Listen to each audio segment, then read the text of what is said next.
I'm Dr. George Flynn. Welcome to In-Depth TV. And today we have two super special guests. Mr. Clint Cummings with the Memphis Medical Society. He's the executive director.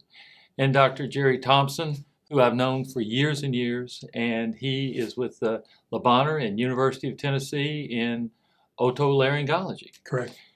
We're going to talk today about various things of medicine going on. And one of the prime things is opioids, and one of the prime things is healthcare economics. And so healthcare economics, I first heard a presentation by Dr. Thompson, and I was blown away by it. And so I said, we've got to have him on. And when Mr. Cummings said, okay, have him on, so we got both of them on. First of all, Clint, what is the Memphis Medical Society and what does it do, and just tell us a little bit about it. So the Memphis Medical Society is a professional association for doctors. So much like some of your viewers might belong to Rotary, Lions clubs, or professional associations for their profession, the Memphis Medical Society is that for physicians. We do a lot of legislative advocacy in partnership with the Tennessee Medical Association, where we talk about things like healthcare economics, opioids, and other issues that are important to physicians and patients. We look for other opportunities to provide benefits to our members through a lot of different avenues. One of the things we have is a staffing agency in our office to help physicians staff their medical practices. And we provide a lot of other membership benefits just like any other membership organization would. Good. Well, everyone wants to know about healthcare economics. Where we are, we had Obamacare. We've got some parts of Obamacare no longer valid. What's happened to people that are out there, our viewers, our listeners? What's happened to them and insurance? And you know, everybody knows their premiums go. Why is all of this happening? Okay. The one thing for sure is there is a lot of confusion, but let's go back to 1972. In 1972, healthcare was only about 3-4% of the gross domestic product, the value of everything made in this country. Right.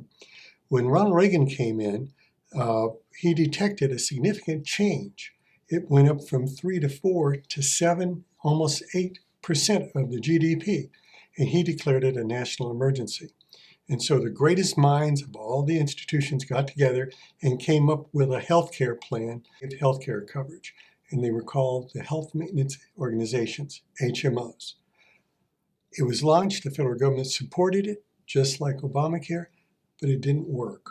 What happened was that it started out with a high moral ground, and then the gatekeepers started getting rewarded for preventing people from getting care. And the companies wanted to make more profits. And so it became very difficult for the average person to get good health care because it wasn't profitable to the company. Almost all the HMOs are gone. Puritan and Kaiser are the only ones still left. They're doing a great job.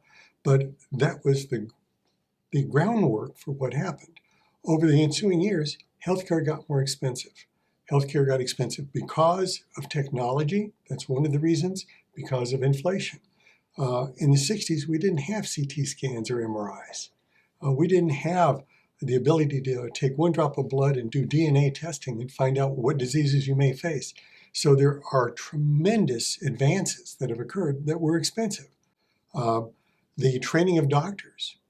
My daughters just graduated. Each one brought with them $250,000 in debt. And so there is a great deal of expense associated with healthcare. And so a new crisis occurred. Now healthcare is 19% of the gross domestic product. It's bankrupting the country because you've got to make a decision. Infrastructure development, highways, buildings, the military, social issues, or healthcare. So there are going to have to be made some really tough decisions are going to have to be made. So the Obamacare theory was that they would find a way to produce low cost healthcare at high quality and fine doctors for not producing high quality and reward them for producing really good quality. And so the theory was that you could have an HMO set up, but instead of having it profit-oriented, have it set up on quality. All right? Obama said you could keep your doctor. Well, it wasn't true, because many doctors couldn't accept that extremely low rate of reimbursement. He said you could keep your insurance company. Well, that wasn't true either, because the insurance companies were not always offering a complete set of benefits that the floor of Obamacare required, so you couldn't keep them. It's probably not his fault, because there's 2,800 pages. I read it. Nobody else probably read it. So he probably didn't know the hidden consequences. But one of the consequences of it is that our healthcare system is very good. And there has been a significant effort to try to reduce costs. Only half of Obamacare was funded. And so the rest of the funding was going to come from savings from Medicare. Now, the way you get savings from Medicare, you're not going to deprive the elderly of healthcare. You'll have a revolution on your hands. The Right. Gray Panthers will tear down buildings. But what you can do is decrease what you pay the doctors in the hospitals. Well, we tried that with the GSR, where they were going to reduce this 20%. Well, this way, the way they're doing it is the currency of medicine. If you provide a service, the federal government back in the 60s determined a currency to judge what you do, and that is the relative value unit. And the House of Medicine would get together every year and determine the value of your work as a radiologist, internist, the value of my work as an otolaryngologist, and split the Medicare pie up based on amount of training, the amount of risk. The heart surgeons and neurosurgeons face more risk. The trauma surgeons face more risk, malpractice, and so they're compensated appropriately. Well, the federal government dissolved that group, and CMS, the federal government, determined the value of our RVUs. And they felt that our RVUs were overvalued. And so the surgery specialists were decreased, 7%. GI, same thing. Radiology in particular got hit. And cardiology was the worst. They were cut 47% on their ancillary services. And so that was the funding mechanism for the unfunded part of the Affordable Care Act. Cut your cost. Basically, cut their cost. Cut their cost. And so the problem is it was unsustainable. And so when we argued, the TMA had an You're talking about the Tennessee Medical Association. Tennessee Medical Association had an assembly where we debated the Medicaid expansion. And Medicaid expansion was part of Obamacare because they wanted to get 100% of the citizens of the United States covered. But to do that, they had to have the states go along with expanding their Medicaid. Tennessee was one of the states that didn't. And their argument was that it was unsustainable, that sooner or later there'd be a change in administrations, and all those promises to back fund all of the unfunded policies on the exchanges and other ways would never come to fruition or would end in 4 to 5 years. And it looks like that may be true. So right now we have massive confusion. We do. And the challenge is in some counties, they're down to 1. In 1 or 2 counties, they're down to 0, insurance companies that will insure you. And so what have you seen from the, representing the Memphis Medical Society to the rest of the state? What do you see? Has anybody come up with a solution for any of this? One of the things that they're looking at from a physician standpoint is something called a rural health partnership. Right. It's actually something that we work with a little bit, but it's a program of the Tennessee Hospital Association. So that's where they've tried to put more providers in those rural health communities. But the challenge with that program, as noble as it sounds and as noble as it is people nowadays, I guess millennials, if you want to call them, or people that are graduating medical school and leaving their residencies, they don't want to move to those areas. And these programs are set up to give them all kinds of incentives to do so, paying off their loans, giving them a high quality of life in that community, but it's been extremely difficult to get people to move there.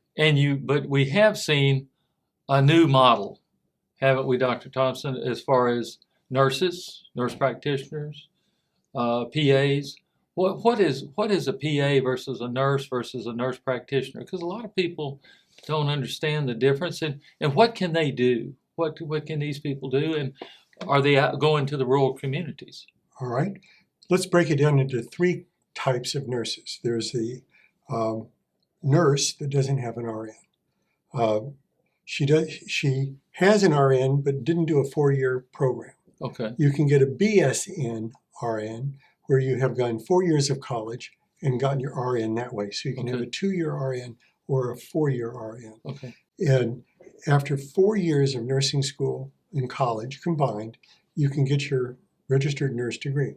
If you take 2 more years, you used to be able to get a master's degree that would entitle you to be a nurse practitioner, either in a primary care setting, family medicine, or in one of the surgical specialties. But a few years ago, that changed. That 2-year degree, extra degree, is no longer a master's, it's called a doctorate. And so the nurse practitioners that are coming out of training now are called, doctors of nursing, right? They have everything except what we call a technical term, prescriptive capability. Prescriptive means under supervision is a better way to put it. So if you Under physician supervision. Right. And so if you don't have full prescriptive, you require a physician to write your narcotics for you and to supervise 1 out of 20 of your charts. They're not allowed to practice independently. In 19 states, they are.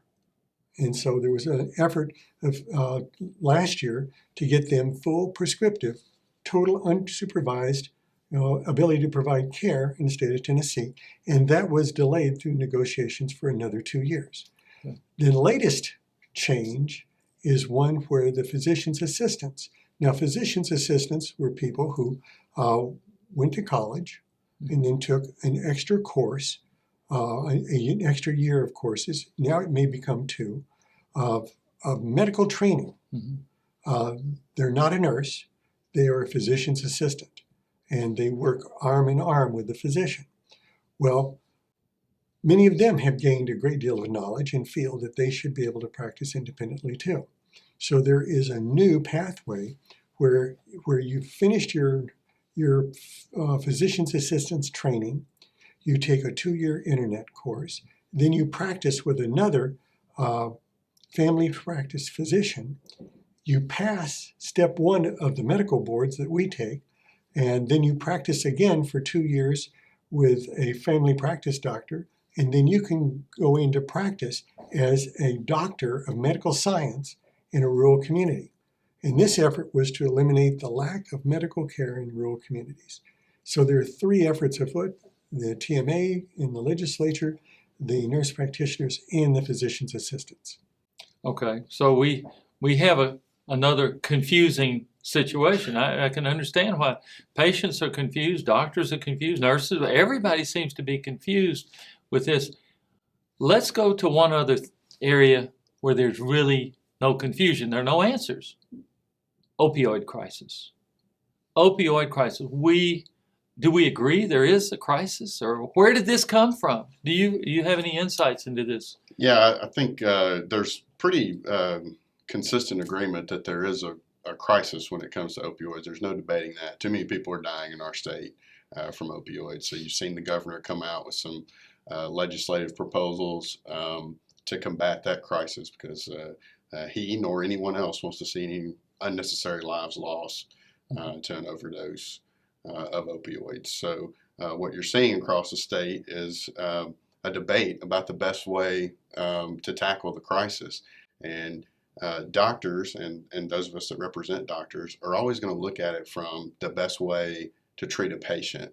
And one of the dynamics that's going right now is a 5-day minimum fill. Well, if you have had your shoulder operated on and need pain medication, typically that prescription is longer than 5 days. And so there's an effort to make some concessions and exceptions to that law, but There's a lot of different groups trying to solve the problem, and I think one of the challenges we're having right now is that they're all not talking to each other. Here locally, one thing that is going on in our county is there's a local opioid task force that does have all those players at the table. We have the health department at the table, we have EMS, we have law enforcement at the table, the Memphis Medical Society is at the table, the university is at the table, and so we have a local group of individuals that are going to try to combat some things locally that we have control over. Well, from my looking at it and experience over too many years, right? I see it a problem with the supply side and the demand side. We seem to be really attacking the supply side, really, with carrot and stick. If you do this, if you do that. What's being done about the demand side, the treating the people that have the addictive personality? And in your practice, you have to prescribe some of these. What do you do? How do you know which patient's going to become rapidly addicted versus who can take the pills for pain and then just throw them away or put them somewhere? Well, what we do is follow kind of a standard procedure, 5 days, and then we make a gut feeling, okay?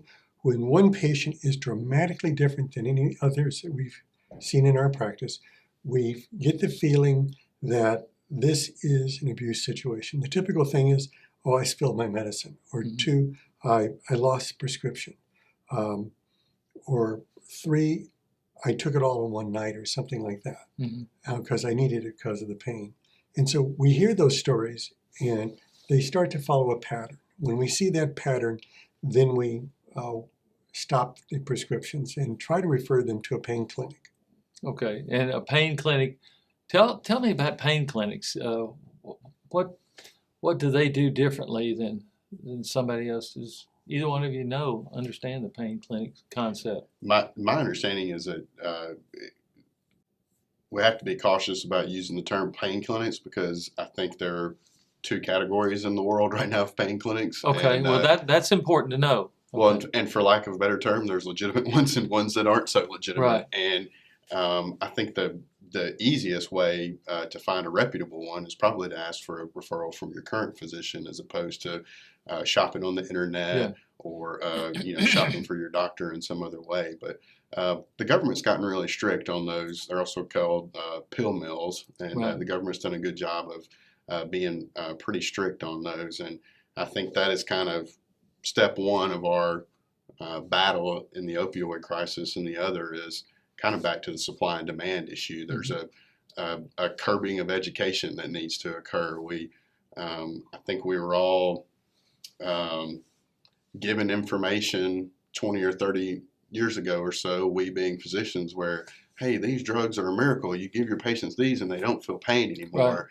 Right. And now we're seeing the backside of that dynamic, and we're having to teach more physicians about alternative pain therapies. We're having to teach the public about, to even use, one of the things we're talking about on the task force is to even use the term opioid. Mm-hmm. Does the average person that's addicted to an opioid even know what that term means? Right. Yep, that is a good question. What is an opioid? An opioid is an alkaline compound that was originally derived from opium, the opium flower poppies, and now we can synthetically make it. What are some of the synthetic ones that somebody, like you say, somebody out there may be taking one of these, not even know it? What would you consider one? We hear about fentanyl, we hear about, but what's so dangerous about fentanyl? We see so many deaths from that. All right, fentanyl is a wonderful pain medication. We use it during surgery to help a patient wake up from the anesthesia without having high blood pressure from the pain and startle reflexes. The problem is that it produces not necessarily euphoria, but a relaxation, a pleasant relaxation, and people get addicted to it. Fentanyl patches are rampant. 2 dynamics that you need to know about. One is the number 1 cause of narcotic-related death is from prescription opioids, ones that have been prescribed by a healthcare professional. And number 2, the greatest concentration is in poor economic areas like East Tennessee. and in inner cities. And so there's a demographic and there's a characteristic that tend to come into play. Okay, so we have opioids. We sort of know what they are, and we have people taking them. Once somebody realizes they're addicted, what do they do? Well, hopefully they seek help, and we. I mean, or their family recognize it, or their physician.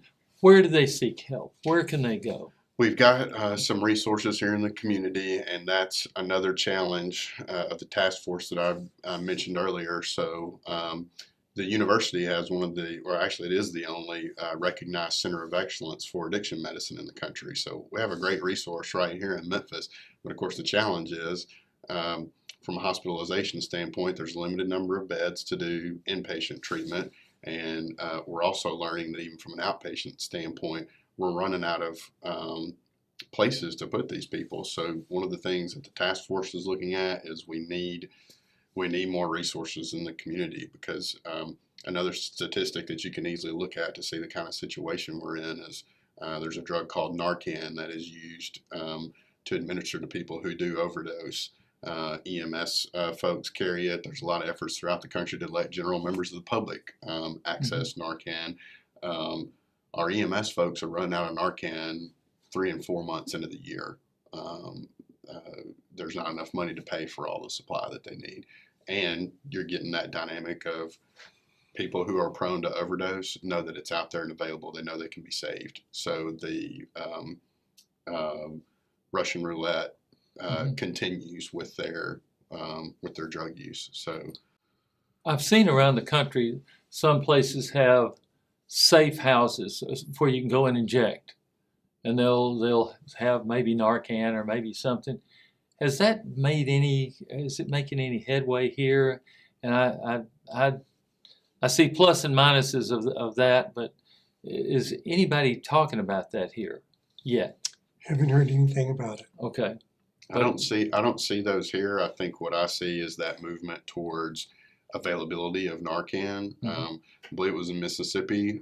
Several Krogers now are distributing Narcan in the state of Mississippi, and I think you may see a trend of that, of it just being more readily available, so that if the idea behind it is that if you know someone who's addicted and it's someone you love, you get the Narcan, so that the day you see them overdose, you've got it's equable to an EpiPen for someone who's suffering from allergies. So it's kind of a dangerous, bordering on morbid kind of thought to think we're just going to go out here and grab a quick fix for someone who's got a very chronic long-term drug issue.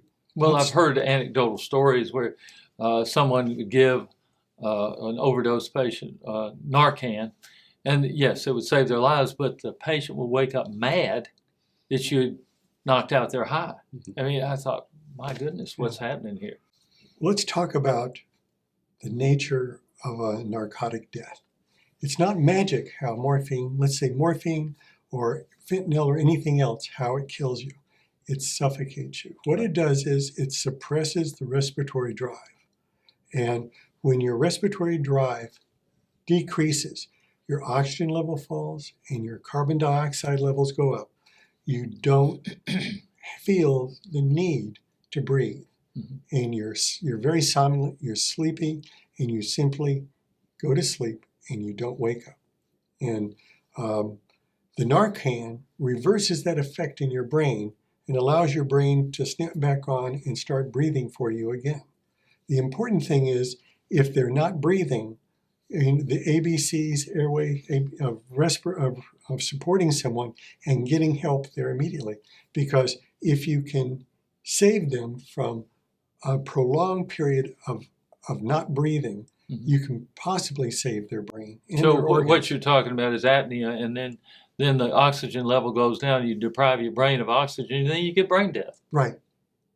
So that is a bad way. Even though you save them, they may be brain impaired, brain dead. So it is, I'm glad you brought that up, because I think if people understand that, I think the more, like Clint was saying, the more education we have about what this can do to us, what this can do to people we love, it really puts a real impetus on getting them some care.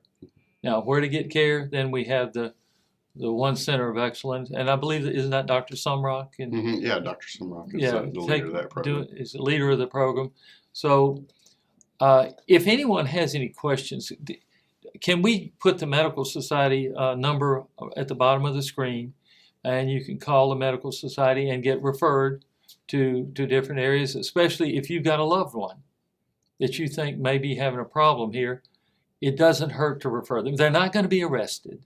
They're going to go and just see if they've got the characteristics and the qualities, and it's not going to, put a black mark on their record or anything.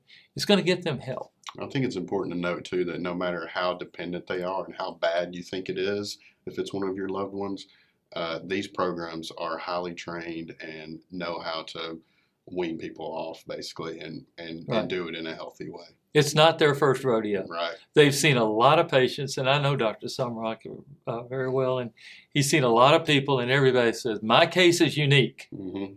Well, it's really not. Right. It's really not. He knows how to treat the worst to the early addiction to the middle ground, and he just knows. But what you said was, it's something about a gut feel. You can tell if that patient's going there or not. Right. And I just really appreciate the wisdom and the knowledge. And thank you very much, both of you, for being here with us. Any final words you'd like to say about anything that we've talked about today? I think we could tie some of the conversations together and say it's important to monitor this legislation if you're a member of the public. I know it can be complicated, but it's important because one of the things to consider is doctors are some of our most highly talented people in the world, and they are entrusted to make decisions about our healthcare. And it's kind of the point that you both made earlier about that gut decision. That's an ability that if we're not careful with legislation, that can be taken away from them. And a lot of times it's in the best interest of the patient to let the doctor go with his gut feeling and not have to follow a set standard guideline, because each patient is unique, and it just makes for a better practice setting for the physician and the patient. And that's one thing I've had a challenge with the not only the insurance companies, the CMS, the Obamacare. Every patient, they're trying to fit everybody into one mold, and it's one set of treatments for each patient. Each patient's different. The frontal sinuses may be in different places. They may respond differently to different medications. So every patient needs to be treated as a person, as an individual person, not as a number. Exactly. And I really applaud both of you, because I learned a lot of that from you. So thank you very much. I'm George Flynn. You've been watching In-Depth TV. And if you've got any questions, we've got the number at the bottom of the screen. The Medical Society, the Memphis Medical Society, is here to answer your questions. Thank you for watching. We'll see you next time.